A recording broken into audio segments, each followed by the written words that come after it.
Everyone, welcome back to our YouTube channel Gurmantra शिक्षा का ग्रंथ। मैं हूं आपके educator Nidhi Dua and I warmly welcomes you at this platform. So guys, आज हम बायोमोलिक्यूल्स के अंदर सबसे पहले प्राइमरी एंड सेकेंडरी मेटाबोलाइट्स के बारे में स्टडी करने वाले हैं। ओके, सो देखो, if one were to make a list of biomolecules, such a list would have thousands of organic compounds। अगर आप में से कोई बहुत सारे बायोमोलिक्यूल्स की स्टडी करना चाहता है या स्टडी करता है, लिस्ट बनाता है, तो आप पाओगे कि हज़ारों ऑर्गेनिक कंपाउंड्स पाए जाते हैं, including amino acids, sugars. For the reason they are given in 9.10 section we can call these biomolecules as metabolites. ठीक है। However, when one analyzes plant, fungal and microbial cells, one would see thousands of compounds other than these primary metabolites। क्या होता है कि primary metabolites के अलावा बहुत सारे प्लांट्स, फंगस या फिर आप बोल सकते हो माइक्रो ऑर्गेनिज्म कुछ और कंपाउंड्स का भी फॉर्मेशन करते हैं, जिन्हें आप नाम देते हो सेकेंडरी मेटाबोलाइट्स। अब देखो, सेकेंडरी मेटाबोलाइट्स के एग्जाम्पल्स कौन कौन से हैं। सेकेंडरी मेटाबोलाइट्स में आपके पास इंक्लूडेड होते हैं alkaloids, flavonoids, rubber, essential oils, antibiotics, coloured pigment, scents, gums, spices. Okay, these all are called secondary metabolites. अब सबसे इम्पॉर्टेंट बात जो है वो है सेकेंडरी मेटाबोलाइट्स की ये टेबल, जो कि आपको याद रखनी है। देखो, पिगमेंट्स के अंदर सेकेंडरी मेटाबोलाइट्स कौन कौन से हैं? Carotenoids, anthocyanins etcetera. Then alkaloids में मॉर्फिन, कोडीन, टार्पिनॉइड्स में मोनोटार्पिन, डायटार्पिन, एसेंशियल ऑयल में लेमन ग्रास ऑयल, टॉक्सिन्स में एब्रिन, रिसिन, लेसिथिन में कॉन्कावेलिन ए, ड्रग्स में vinblastine, curcumin and polymeric substances में रबर, गम्स, सेल्यूलोज। ये सारे ही इंपॉर्टेंट है, लेकिन one of the most important is lecithin. ठीक है, लेसिथिन क्या है? Concanavalin A. Okay, while primary metabolites have identifiable functions and plant known roles in normal physiological process। अब देखो, प्राइमरी मेटाबोलाइट्स क्या होते हैं कि जो आपके प्लांट के नॉर्मल फिजियोलॉजिकल फंक्शंस में हेल्प कर रहे हैं। ठीक है, we do not at the moment understand the role of function of all the secondary metabolites। लेकिन हमें आज भी सेकेंडरी मेटाबोलाइट्स के सारे फंक्शंस नोन नहीं है। ठीक है, however many of them are useful to human welfare. लेकिन बहुत सारे सेकेंडरी मेटाबोलाइट्स जो हैं वो ह्यूमन वेलफेयर में काम आते हैं, लाइक रबर हो गया, ड्रग्स हो गए, स्पाइसेस हो गए, सेंट्स हो गए, पिगमेंट्स हो गए। Okay, some secondary metabolites have ecological importance. In the later chapters and years you will learn more about this. Okay, secondary metabolites के बारे में अभी के लिए आपको इतना ही जानना है। नेक्स्ट टॉपिक की तरफ अगर हम मूव करते हैं तो वी हैव बायो मैक्रोमोलिक्यूल्स। देखो, क्या नाम दे रखा है? टॉपिक का नाम है बायो मैक्रोमोलिक्यूल्स। अब देखो, बायो मैक्रोमोलिक्यूल्स क्या होते हैं? सबसे पहले ऐसे कंपाउंड्स जो कि एसिड सॉल्युबल पूल में पाए जाते हैं। They have molecular weight ranging from 18 to around 800 Dalton approximately। सबसे पहले आपको ये याद रखना है बायो मैक्रोमोलिक्यूल्स का वेट कितना होता है। ओके, सबसे इंपॉर्टेंट चीज तो ये है। The acid insoluble fraction has only four types of organic compounds, that is protein, nucleic acid, polysaccharides and lipid. Acid insoluble pool जो होता है उसमें केवल 4 तरीके के ऑर्गेनिक कंपाउंड्स पाए जाते हैं। Number 1 protein, then nucleic acid, then polysaccharides and last में lipids. These classes of compounds with the exception of lipids have molecular weight in the range of 10,000 Dalton and above। देखो, बहुत important line है कि ये जो classes हैं, चारों classes हैं, protein, nucleic acid, polysaccharide and lipid, इन चारों में से एक्सेप्शन आता है लिपिड। किसके बेसिस पे? वेट के बेसिस पे। Half molecular weight in the range of 10,000 Dalton and above.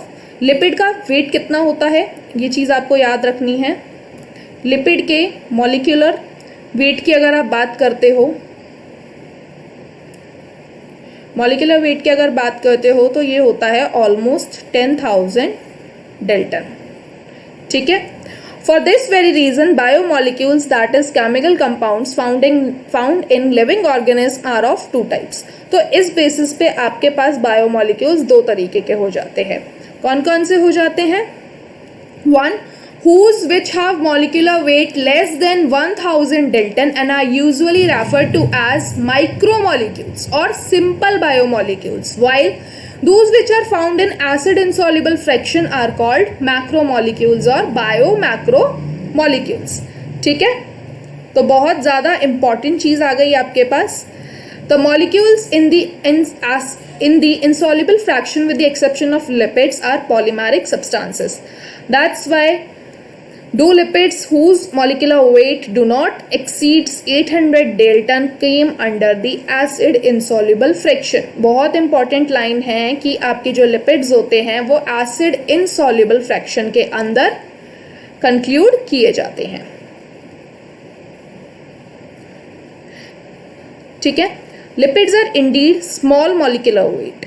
ठीक है, देखो यहाँ पे ये जो पॉइंट था, then why do lipids whose molecular weights do not exceeds 800 Dalton came under acid insoluble fraction, that is macromolecular fraction. तो lipids जो होते हैं, आपने देखा लिपिड का जो वेट दे रखा है वो 10,000 Dalton दे रखा है. ठीक है, लेकिन फिर भी इन्हें आप कंक्लूड कर रहे हो, इन्हें आप एसिड इनसॉल्युबल फ्रैक्शन के अंदर डाल रहे हो. ऐसा क्यों? ये क्वेश्चन यहाँ पे पूछा जा रहा है. तो अब देखो, lipids are indeed small molecular weight. Lipids का होना चाहिए small molecular weight and are present not only such but also arrange in structure like cell membrane and other membrane. ठीक है, when we grind the tissue we are disturbing the cell structure. जब आप किसी भी lipid को लेते हो, आप किसी भी टिश्यू को ले रहे हो, लिविंग ऑर्गेनिज्म को ले रहे हो और इसे ग्राइंड कर रहे हो, तो आप उसके सेल स्ट्रक्चर को डिस्टर्ब कर रहे हो. Cell membrane and other membranes are broken into pieces and form vesicles which are not water soluble. जितने भी आपके पास सेल मेम्ब्रेन है वो सब ब्रेक होंगी छोटे छोटे टुकड़ों में एंड वेसाइकल्स का फॉर्मेशन करेंगी जो कि वाटर सॉल्युबल नहीं होंगी. Therefore, these membrane fragments in the form of vesicles get separated. और इसी वजह से ये जो मेम्ब्रेन थी ये सेपरेट हो जाएंगी along with the acid insoluble pool. किसके साथ? एसिड इनसॉल्युबल पूल के साथ. And hence in the macromolecules fraction lipids are not strictly macromolecules. और आप लास्ट में क्या कंक्लूड कर सकते हो कि लिपिड्स जो होते हैं वो स्ट्रिक्टली मैक्रोमोलिक्यूल्स नहीं होते. The acid insoluble pool represents रफली the cytoplasmic composition. The macromolecules from cytoplasm and organelles become the acid insoluble fraction. Together they represent the entire chemical composition of the tissue और organism. ठीक है, अब आपको एक table learn रखनी है यहाँ पे, table number 9.4 that tells about the average composition of cell. ठीक है, सेल के अंदर कितना परसेंट कौन सा कंपोनेंट होता है बाय मास. ठीक है, तो ये चीज़ आपको याद रखनी है. सबसे इंपॉर्टेंट क्या होगा? आयन सबसे लेस होंगे 1%. ठीक है, और सबसे मैक्सिमम क्या होगा? Water, that will be 70 to 90%. तो ये मिनिमम और मैक्सिमम आपको याद रखना है. नेक्स्ट टॉपिक की तरफ मूव करते हैं. We have proteins. देखो, प्रोटीन्स की बात करते हैं. Proteins are polypeptides. प्रोटीन्स क्या होते हैं? पॉलीपेप्टाइड्स होते हैं. They are linear chains of amino acid linked by peptide bond. कैसे होते हैं ये? लीनियर चेन्स होते हैं अमीनो एसिड की और लिंक्ड होते हैं बाय दी पेप्टाइड बॉन्ड्स. ठीक है, each protein is a polymer of amino acid. हर एक प्रोटीन पॉलीमर होता है एक अमीनो एसिड. ठीक है, a protein is a heteropolymer and not a homopolymer. बहुत इंपॉर्टेंट लाइन है. और एक जो प्रोटीन होता है that is always a heteropolymer. ठीक है, तो आप यहाँ पे कंक्लूड कर सकते हो प्रोटीन क्या है? प्रोटीन आपका हेट्रोपॉलीमर है. ठीक है, अब dietary proteins are the sources of essential amino acids. और जितने भी आप डाइट में प्रोटीन्स लेते हो that are the source of essential amino acids. Therefore, amino acids can be essential or non-essential. तो इस बेसिस पे आप अमीनो एसिड्स को, प्रोटीन्स को दो पार्ट्स में डिवाइड कर सकते हो. नंबर 1 असेंशियल प्रोटीन्स और असेंशियल अमीनो एसिड्स और non essential amino acids. The latter are those which are body can make. अब देखो, नॉन असेंशियल्स क्या होते हैं? जो कि हमारी बॉडी के अंदर खुद पे खुद बनते जा रहे हैं.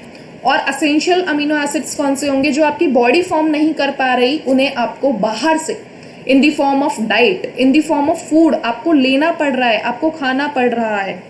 उनको आप बोलते हो असेंशियल अमीनो एसिड्स। ठीक है, तो यहाँ पे यही लिखा हुआ है, the latter are those which are body can make while we get essential amino acids through our diet or food. Protein carry out many functions in the living organism. Some transport nutrients across the cell membrane. Some fight infectious organisms. Some are hormones. Some are enzymes. Okay, etc. देखो table 9.5 यहाँ पे आपके protein के नाम दे रखे हैं and functions दे रखे हैं। सबसे पहले कोलाजन। कोलाजन का फंक्शन क्या होता है? इंट्रासेल्यूलर ग्राउंड सब्सटेंस बनाता है। Intercellular ground substance. ट्रिप्सिन एक एंजाइम है। इंसुलिन हार्मोन है। Antibody fights infection agents. Antibody भी आपकी प्रोटीन है। रिसेप्टर्स, सेंसरी रिसेप्टर्स आपके बॉडी के अंदर प्रेजेंट हैं स्मेल के लिए, टेस्ट के लिए। And very important GLUT4। GLUT4 क्या है? Enables glucose transport into the cell. GLUT4 जो होता है वो ग्लूकोज का ट्रांसपोर्ट करने में हेल्प करता है इनटू दी सेल। तो ये बहुत इंपॉर्टेंट प्रोटीन है और उनके फंक्शंस हैं। Okay, now collagen is the most important protein in the animal world and ribulose biphosphate carboxyl bisphosphate carboxylase oxygenase that is rubisco is the most abundant protein in the whole of the biosphere. बहुत important topic है ये। ठीक है, क्या बता रहा है इसमें ये कि एनिमल वर्ल्ड में जो अबंडेंट प्रोटीन है दैट इज कोलेजन। ठीक है, एनिमल वर्ल्ड की अगर आप बात कर रहे हो तो कोलेजन है। यहां हम लिख भी सकते हैं इन एनिमल वर्ल्ड। ठीक है, वहीं अगर आप रूबिस्को की बात करते हो तो rubisco is the most abundant protein in the whole of the biosphere. और कंप्लीट बायोस्फीयर के अंदर कौन सा अबंडेंट प्रोटीन है? That is rubisco. ठीक है, now moving forward to the next topic according to NCERT, that is polysaccharides. The acid insoluble pellet also has the polysaccharides that are carbohydrates as another class of macromolecules. Macromolecules की एक और class के बारे में हम बात कर रहे हैं, दैट इज पॉलीसैकेराइड्स। और पॉलीसैकेराइड्स होते क्या हैं? Polysaccharides are nothing but carbohydrates. ठीक है, carbohydrates. Polysaccharides are long chains of sugar. और क्या होते हैं? लॉन्ग चेन ऑफ शुगर होती हैं। For example, cellulose is a polymeric polysaccharide consisting of only one type of monosaccharide that is glucose. सबसे पहले सेल्यूलोज क्या होता है? सेल्यूलोज एक पॉलीमेरिक पॉलीसैकेराइड है जिसके पास एक टाइप का मोनोसैकेराइड होता है, सिंगल सैकेराइड होता है जिसे आप बोलते हो ग्लूकोज। ठीक है, सेल्यूलोज इज अ होमोपॉलीमर। कैसा है ये? होमोपॉलीमर है। बहुत इंपॉर्टेंट है, यहां से क्वेश्चन बनने के चांसेस मैक्सिमम रहते हैं। Starch is a variant of this but present as a store house of energy in plant tissue. ये लाइन भी बहुत इंपॉर्टेंट है। क्वेश्चन कैसे फॉर्म होता है कि प्लांट के अंदर किस फॉर्म में एनर्जी स्टोर होती है? तो एनर्जी किस फॉर्म में स्टोर होती है प्लांट के अंदर? स्टार्च के फॉर्म में। Animal have also variant called the glycogen. और एनिमल्स के अंदर in the form of glycogen. Inulin is a polymer of fructose. और फ्रक्टोज का पॉलीमर कौन सा है? इन्यूलिन। तो ये पैराग्राफ आपका बहुत ज्यादा इंपॉर्टेंट है क्योंकि यहाँ से क्वेश्चन बनने के चांसेस मैक्सिमम रहेंगे। यहाँ पे चीजें आपको याद रखनी होंगी। In a polysaccharide chain, say glycogen, the right end is called reducing end and the left end is called non-reducing end. It has branches as shown in the form of cartoon. Starch forms helical secondary structure. क्या important बात है कि glycogen का जब आप structure देखते हो तो राइट साइड में जो राइट एंड होता है दैट इज रिड्यूसिंग एंड, जबकि लेफ्ट एंड जो होता है that is non reducing and. ठीक है, वहीं अगर आप स्टार्च की बात करते हो तो starch forms a helical structure. ठीक है, हेलिकल सेकेंडरी स्ट्रक्चर। एंड बहुत इंपॉर्टेंट बात क्या है? Starch can hold I2 molecules. Starch क्या होता है कि स्टार्च आयोडीन के मॉलिक्यूल्स को होल्ड कर सकता है। ठीक है, ठीक है। The starch I2 is blue in colour. ठीक है, स्टार्च I2 का कलर ब्लू होता है, ब्लू ब्लैक होता है।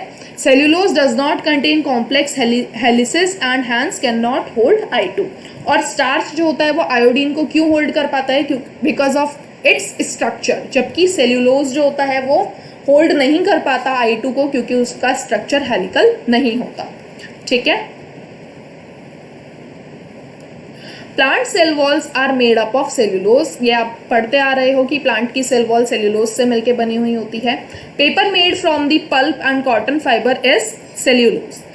There are more complex polysaccharides in nature. They have the building blocks, amino acids and chemically modified sugars. Example, glucosamine, N-acetyl galactosamine, etc. Exoskeleton of arthropods, for example, have a complex polysaccharide called chitin. ये भी आप पढ़ के आए हो animal kingdom के अंदर कि आर्थ्रोपोड्स की जो सेल वॉल होती है that is made up of chitin. और chitin क्या है?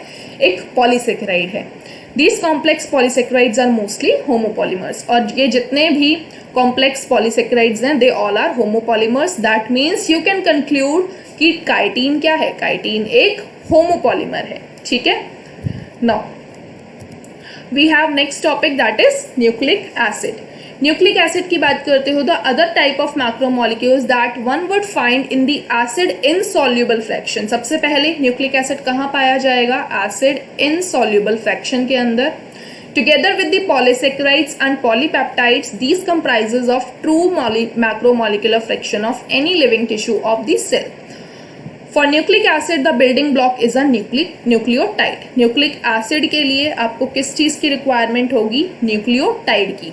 A nucleotide has three chemically distinct components. One is a heterocyclic compound, that is your sugar, you can say, or the amino group.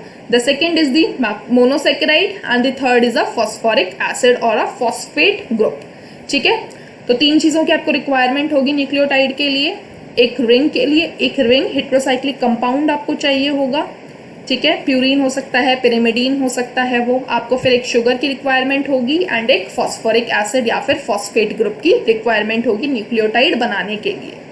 The heterocyclic compound in nucleic acid are the nitrogenous base named adenine, guanine, uracil, cytosine and thymine. बात आ गई यहाँ पे कि heterocyclic compound क्या होंगे? Purine या फिर pyrimidine. Adenine and guanine are the substituted purines. देख लो, प्यूरिन्स क्या होते हैं? Adenine and guanine. ठीक है, जबकि बाकी की जो चीजें आपके पास बच गई हैं uracil, cytosine and thymine, these all are pyrimidines. The skeletal heterocyclic ring is called purine and the pyrimidine respectively. The sugar found in the polynucleotide is either ribose, या तो शुगर जो पाई जाएगी पॉलीन्यूक्लियोटाइड में वो राइबोस होगी जो कि एक मोनोसैकेराइड पेंटोज शुगर है, और 2-डीऑक्सीराइबोस. ठीक है, A nucleic acid containing deoxyribo is called deoxyribonucleic acid, that is DNA. अगर यहाँ पे राइबोज होगी तो आप उसे बोल दोगे ribonucleic acid, that is RNA. Okay, so this was all about today's lecture guys. I hope आज का लेक्चर आपको अच्छे से समझ में आया होगा. नेक्स्ट लेक्चर के अंदर हम स्ट्रक्चर ऑफ प्रोटीन के बारे में डिटेल मैनर में स्टडी करेंगे. ओके, तो मिलते हैं नेक्स्ट क्लास के अंदर. Thank you very much.